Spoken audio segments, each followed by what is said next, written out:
¿Alguna vez te has preguntado cómo funciona el universo? La respuesta se encuentra en esta tabla, el modelo estándar. Para aquellos amantes de la química lo pueden ver como un equivalente de la tabla periódica, pero para cosas más pequeñas, las más pequeñas del universo. Para los no tan familiarizados con la química, lo podemos ver como un mapa de los engranajes más fundamentales que hay. Estos engranajes son llamados partículas elementales y se dividen en dos grandes grupos. Por un lado, tenemos los bosones, mediadores de las fuerzas fundamentales, y por otro lado tenemos los fermiones, componentes de la materia. Estos a su vez se clasifican en quarks, que interactúan con la fuerza nuclear fuerte para formar otras partículas, tales como protones y neutrones, por ejemplo, que si te suenan familiares es porque estos son los componentes del átomo, y los leptones, como el electrón, el muón o el tau. El modelo estándar funciona casi a la perfección, pero hay un pequeño problema: los neutrinos. Los neutrinos son partículas misteriosas. Según el modelo estándar, estos no deberían tener masa, pero sabemos experimentalmente que sí tienen masa los neutrinos. Simplemente no sabemos qué tan masivos son. Y eso, y por si le quieres agregar a nivel de dificultad, sabemos que hay tres tipos distintos de neutrinos.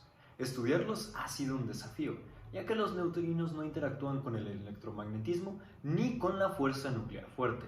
Los neutrinos interactúan únicamente a través de la gravedad, casi inexistente a esa escala, y la fuerza nuclear débil, la cual, como su nombre lo dice, es bastante débil. Y te preguntarás, ¿de dónde vienen los neutrinos? Pues de muchos lados, pero te sorprenderás al saber que esa bola amarilla del cielo, el Sol, emite mucho más que luz. Emite neutrinos. Miles de millones de neutrinos pasan a través de tu cuerpo a lo largo de tu día a día y no te das cuenta porque los neutrinos no interactúan con casi nada. Pero, regresando a la pregunta inicial, ¿cómo produce el Sol a los neutrinos? El Sol consigue su energía gracias a la fusión nuclear, básicamente con la fuerza de gravedad. Porque el Sol es muy masivo, El Sol logra hacer que dos átomos distintos que usualmente se repelerían por tener la misma carga. se fusionan en uno nuevo, liberando energía en el proceso, que se equilibra con la atracción gravitacional. En el corazón del Sol empieza la cadena PP, con el hidrógeno, cuyo producto a su vez sufre de nuevas reacciones nucleares. Los subproductos de esta cadena son átomos nuevos, radiación, electrones y nuestra partícula estelar, los neutrinos.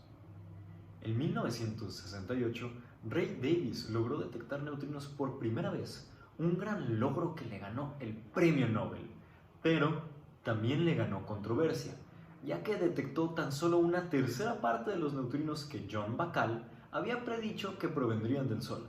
Se llamó a este suceso el problema de los neutrinos solares.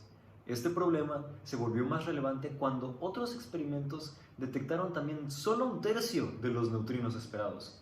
Y eran experimentos que funcionaban con diseños fundamentalmente distintos al tanque de cloro de Ray Davis. Esta aparente paradoja se resuelve comprendiendo lo que es la oscilación de neutrinos. Recordemos entonces un pequeño detalle muy importante para descifrar este misterio. Existen tres tipos de neutrinos: los electrónicos, muónicos y tauónicos. Esta oscilación de neutrinos explicaba el por qué se detectaban menos de los que supuestamente emitía el Sol. Bruno Pontecorvo propuso que el Sol emitía una especie de neutrinos Hoy en día se conoce que son neutrinos electrónicos, y que en su trayecto camino a la Tierra, estos se convertían en otro tipo de neutrinos que los experimentos actuales en la Tierra no podían detectar. Quiero aprovechar para poner un poco de contexto respecto a cómo funciona el mundo cuántico. A diferencia de la física clásica, donde el universo parece tener un comportamiento determinista, la física cuántica funciona un poco distinto. La física cuántica es probabilística. Supongamos que tienes un electrón o cualquier otra partícula elemental. En un mundo clásico, tú podrías saber con exactitud dónde está este electrón, así como puedes conocer la ubicación de una manzana respecto a un punto de referencia. Y teóricamente podrías saber con exactitud otras propiedades como su velocidad. Pero en el mundo cuántico no es así. No es solo que no puedas saber la ubicación del electrón, por ejemplo, hasta medirlo, sino que la posición misma del electrón no está definida hasta que lo midas. Lo mejor que puedes hacer es con distintos cálculos estudiar qué tan probable es que el electrón se encuentre en cierta región. Y lo mismo ocurre con los neutrinos. El Sol emite neutrinos electrónicos, pero estos evolucionan, en el sentido que si tú mides un neutrino después de cierta distancia recorrida, hay cierta probabilidad de que este mismo neutrino colapse en un neutrino electrónico otra vez, un neutrino muónico o uno taónico. Exploremos otro neutrino que lo mides al doble de la distancia recorrida respecto al Sol. Este neutrino también tiene una posibilidad de colapsar en un neutrino electrónico, muónico o tauónico, pero tal vez en este escenario es más probable que colapse en un neutrino tauónico, mientras que en el escenario previo era más probable que colapsara en un neutrino electrónico. Básicamente, un neutrino se encuentra en una superposición de los tres estados, de los tres sabores de neutrino posible. Así se le dice, pequeño detalle que aprendieron el día de hoy. Y depende de cuánto tiempo ha pasado desde que fue emitido, la probabilidad de que el neutrino colapse en cada respectivo estado o sabor va cambiando, lo cual es algo sumamente fascinante. Esta oscilación de neutrinos explicaba por qué Ray Davis no detectaba el número de neutrinos emitidos por el Sol, ya que gran parte de los neutrinos, al ser detectados, no eran neutrinos electrónicos, entonces realmente no podían ser medidos.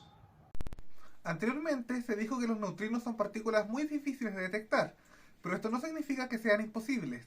Los resultados descritos en el problema de los neutrinos solares y en la oscilación de los neutrinos han sido obtenidos mediante distintos métodos, aunque hay algo que la mayoría de los métodos tienen en común.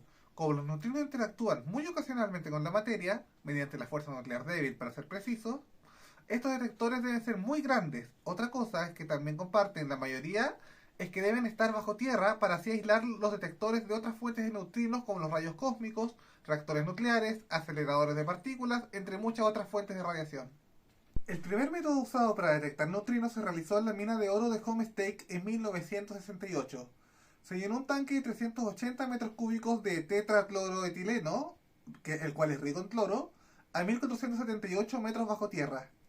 Cuando un neutrino interacciona con el cloro, este se transforma en un átomo de argón más un electrón. Luego se recolecta el argón para saber cuántos neutrinos reaccionaron. Este es llamado el método radioquímico y también funciona con átomos como el galio, que se transforma en germanio cuando reacciona con un neutrino. El problema del método radioquímico es que solo detecta neutrinos electrónicos y, como vimos anteriormente, los neutrinos emitidos por el Sol oscilan cambiando de sabor en el trayecto, haciendo que no sea posible detectar la totalidad de los neutrinos emitidos. Otro método son los detectores de Cherenkov, usados en Super Kamiokande.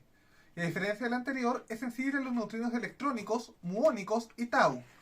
Se usa un gran tanque lleno de agua y mediante un proceso físico llamado scattering neutrino-electrón, el electrón resultante es detectado por un fotomultiplicador mediante la radiación de Cherenkov, la cual es un proceso que, a la vez presencia de un elemento cargado como un electrón, genera una onda electromagnética, la que sí puede ser medida con facilidad.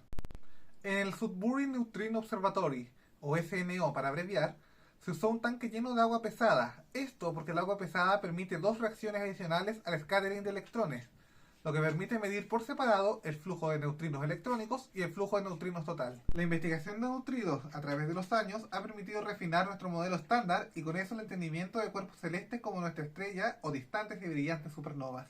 Se piensa que los neutrinos son las partículas más abundantes, pues son generadas en cada fusión nuclear de cada estrella, y es por eso que la investigación de esa partícula tan elusiva es fundamental e implica un avance significativo en la física y la astrofísica.